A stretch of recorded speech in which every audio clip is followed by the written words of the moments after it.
A woman brought her former friend to court, claiming that she had loaned him more than $10,000 and wanted every dollar returned. According to her, their relationship had been more than just friendship.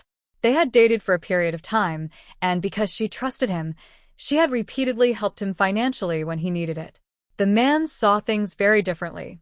He insisted that their relationship had only been casual and that they were never truly boyfriend and girlfriend. He claimed that many of the checks written in his name weren't actually loans to him at all. According to his version of events, he had simply acted as a middleman to help her access money from the bank, and she had ultimately received the cash herself. He also filed a counterclaim against her. After their relationship ended, he accused her of stalking and harassing him. He said she had shown up at his workplace repeatedly, creating scenes that eventually caused him to lose both his job and his apartment. To support his claims, he brought 2 witnesses who had worked with him at local gyms. They testified that they had seen the woman visit the facilities and, on some occasions, behave erratically. One witness recalled seeing her yelling at him in the parking lot.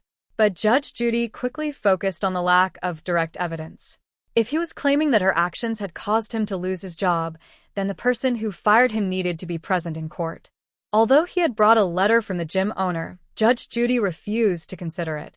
A letter couldn't be questioned under oath, and without testimony from the employer himself, there was no way to verify the claims. The attention then shifted back to the money. The woman explained that her husband had passed away unexpectedly in November 2013 from a heart attack at just 28 years old. Left to care for their young son, she received a $50,000 life insurance payout that became her only financial cushion. A few months later, she met the defendant. By the following month, she had started giving him money. Judge Judy reviewed the checks that had been presented as evidence. While several checks were made out to other individuals and couldn't be considered, 2 checks written directly to the defendant stood out. One was for $1,000 and another was for $5,000, both issued in July 2014.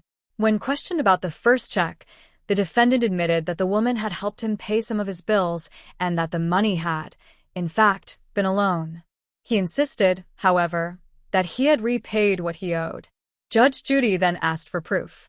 The defendant produced a signed document stating that he had borrowed a total of $10,200 and had paid it back. The letter appeared to bear the woman's signature, but that evidence created an even bigger problem. Judge Judy looked at the defendant and questioned why, in his sworn response to the lawsuit, he had never mentioned borrowing $10,200 and repaying it. Instead, he had claimed that he never received the money at all and had merely acted as a conduit. Now, faced with his own contradictory statements, the credibility of his entire defense was called into question, leaving Judge Judy to determine which version of the story could actually be believed.